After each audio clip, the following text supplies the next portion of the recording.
Hey everyone, it's Jordan here with Citywide Mortgage Services, your personal mortgage planner. This week I was lucky enough to speak to a great friend of mine and real estate expert, Craig Veroni. He gives us the lowdown on the market update, what's going on around Metro Vancouver, what can we expect in the coming months, are prices going to be dropping, and can we expect this crazy demand to continue?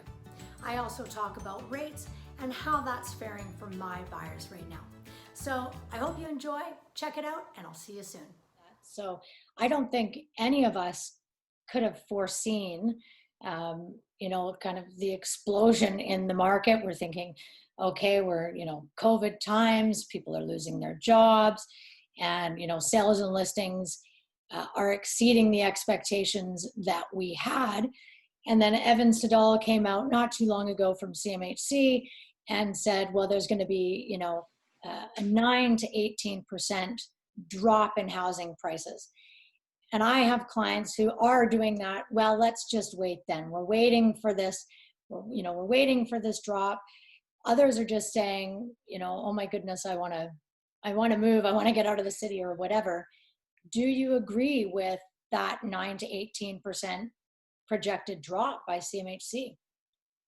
I don't see it. I mean, that CMHC came out earlier this year with a big bombshell, right? Shortly after COVID, I think it was. Yeah. CMHC seems to love dropping bombshells, and I don't know why. I don't know where this is all coming from, where they're getting, the information and the data to make these sort of inflammatory statements. Now, I'm sure they are rooted in some solid data.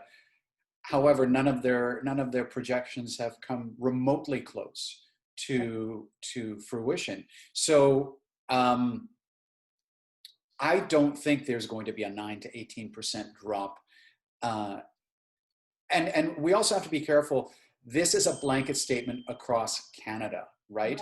So CMHC is saying that this is going to be happening Canada-wide.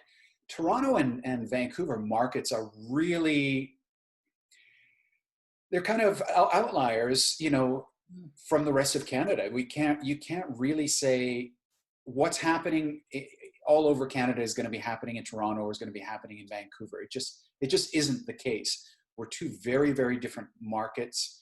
We're very localized here. We have our own set of factors that, determines, housing prices and demand. And you're Absolutely. Right.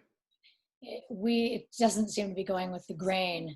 And we really have to take those into account. So just to give you an idea of what's happened in the market over the last month. So there was actually a 56% increase in sales. Wow. From September 2019 to September 2020. Right. That's pretty significant of what was happening last September to what's happening right now. There was actually a 20% increase between August of 2020 and September of 2020. So, even with all of the crazy things happening with parents sending kids back to school, this whole new quarter system at schools, parents having to deal with that, people going back to work and regular schedules. Normally, sometimes September takes a week or two to kind of get going, get rolling along. Yeah. That didn't happen. September was, August was so strong that rolled right through into September. So if we look historically at the 10-year average, we had a 44.8, almost a 45% increase in September sales. Wow. In the last 10 years. So, forget about the fact that we're in the middle of a pandemic. Even if this was just even if we're simply in normal times, this is a pretty solid market, strong indicator of what's happening right now. Yeah. So do I see a 19% drop in housing prices here in Vancouver? No, I don't. Could the market level off a little bit? for sure. But right now, buyers seem to be out in force. We've got, record low interest rates right now. Hugely low, right? And Yeah. I just did a video last week. I don't often deal with first-time home buyers, but I'm seeing a ton of first-time home buyers coming out of the woodwork, and particularly professionals who, their jobs are not endangered due to COVID. They've got great down payments, families helping them, or they've just been, accumulating a down payment, and they're coming in really, really strong. When they're looking at what their rent payment is and thinking, holy, my mortgage payment is the same, and I'm putting it back in my own pocket, and I don't have to worry about the landlord selling my apartment because they might be going under, there was, investors are going underwater. Whether or not that's going to happen, I don't know.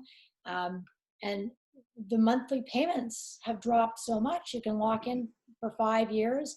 Make sure to do that with a fair penalty lender, which I can explain at another time. But there's thinking, why am I not doing this? Why am I want to invest in myself, put in my own pocket, and not worry about, oh, my landlord's going to sell or move in or whatever, right? So yeah, it's the rates are incredibly low, historically low. Yeah. Yeah. You had asked me before, sort of what is the condo market doing right now? Well, in downtown Vancouver, the condo market's in a what we call a balanced market, around 17-18% sales ratio, through 3 out of the 4 sub areas. So downtown, we have Cole Harbour, downtown, Yaletown, and the West End, right? So with the exception of Cole Harbour, everything else is in a balanced market. Cole Harbour is the only place that's in a buyer's market right now at about 9 or 10% sales ratio. So, if people are looking for homes, Cole Harbour is definitely a place to consider, and check out in relation to those other three areas right now. So we're, in terms of the condo market on the west side of Vancouver, they're in a seller's market at around 23% sales ratio right now. Areas like Kitsilano, 50% sales ratio. Southlands, I think, is over 35%. Mount Pleasant, also very strong, I think around 39% sales ratio. So, those areas are much stronger actually than downtown right now. In terms of condos, the east side as well. So east side and west side of Vancouver for the condo and townhouse market are doing very, very well. They're in solid sellers markets at the moment. Well, and you're in North Van. How's it going out there? North Vancouver, also very strong sellers market at 31% sales ratio right now. So yeah, a lot of areas are doing very well. West Vancouver, they're plodding along. They're in a balanced market. Both detached and attached homes have been sluggish in West Van for quite some time now. So, but many other areas, things are doing very well. I can tell you just from my own business, October and November are looking strong as well. And I think that's going to continue. What do you think is going to be happening kind of in the first couple of quarters in 2021? Any ideas? I think the first quarter and second quarter of the first quarter and second quarter of next year will equally be as strong, I think. I have to agree with you there. I mean, we in normal times do see a strong spring market typically, and I'm seeing people just kind of like you, just starting now, and whether or not they find something immediately, but I think it's definitely going to to go over into spring. And that actually brings me to one last question. I have some buyers right now, they are thinking, oh, there's going to be this drop in the market. We're going to wait for it to quiet down, maybe, 3 to 6 months. And I'm kind of saying, typically that takes us into that spring market, which is typically very strong. What do you suggest, or what would you say to clients who do think, well, we'll just wait until things quiet down and there aren't multiple offers, and the 3 to 6 month timeline? Do you think that that's a good idea? It really depends on their personal circumstances. Do I think things are going to quiet down in 3 to 6 months? No, I don't. But that's what's happening in the market right now. People, buyers in particular, are looking for value. So Yeah. the price of homes hasn't really taken off yet. They've risen slightly in some areas, but they haven't escalated. And that could happen still over the next 3 to 6 months, where we start to see, activity continue to be strong, and all of a sudden now pricing is moving up in correlation with that. So I think as I said, it depends on any buyer's personal circumstances. But if you can afford to get into the market right now, and you're out there and you're seeing homes that you like, do it. Real estate is like an escalator, really. It really doesn't matter where you get on. The market is, the escalator's heading up. Sometimes it slows down. Sometimes it might stop for a minute, but in general, get on the escalator. That's a great why are you waiting 3 to 6 months because CMHC says there's going to be a, 19% drop Canada-wide, yeah. And I mean, that's a great analogy too. And I mean, assuming you're going to be buying a home and keeping that home for, more than 1 or 2 years, like you said, we're going to see some ups and downs, but as long as the intention is a fairly long hold, you should do well with real estate for sure, right? So absolutely, anyone buying right now should be buying with the intention of living in your home for the next 5 years. Yeah. 4 to 5 years.